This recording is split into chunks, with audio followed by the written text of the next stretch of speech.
Madhavbaug hospital દ્વારા ST depot Vadodara ખાતે નિઃશુલ્ક તબીબી ચકાસણી કેમ્પ યોજાયો.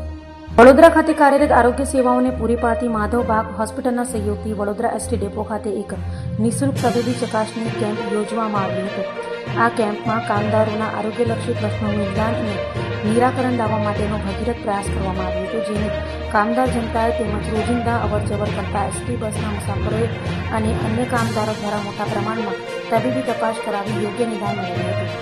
આ camp depot manager ST Vadodara જાગૃતિબેન રબારીના સીધા માર્ગદર્શન હેઠળ ટ્રાફિક કંટ્રોલર રાજભાઈ તેમજ ફિરોઝભાઈ અને અન્ય કર્મચારીઓના સહયોગથી માધવબાગ હોસ્પિટલના કર્મચારીઓ દ્વારા સફળતાપૂર્વક પાર પાડવામાં આવ્યું હતું, જેની મુસાફર જનતાએ અને કામદારોએ ઉત્સાહપૂર્વક ભાગ લઈ આ કામગીરીને સહર્ષ બિરદાવી હતી.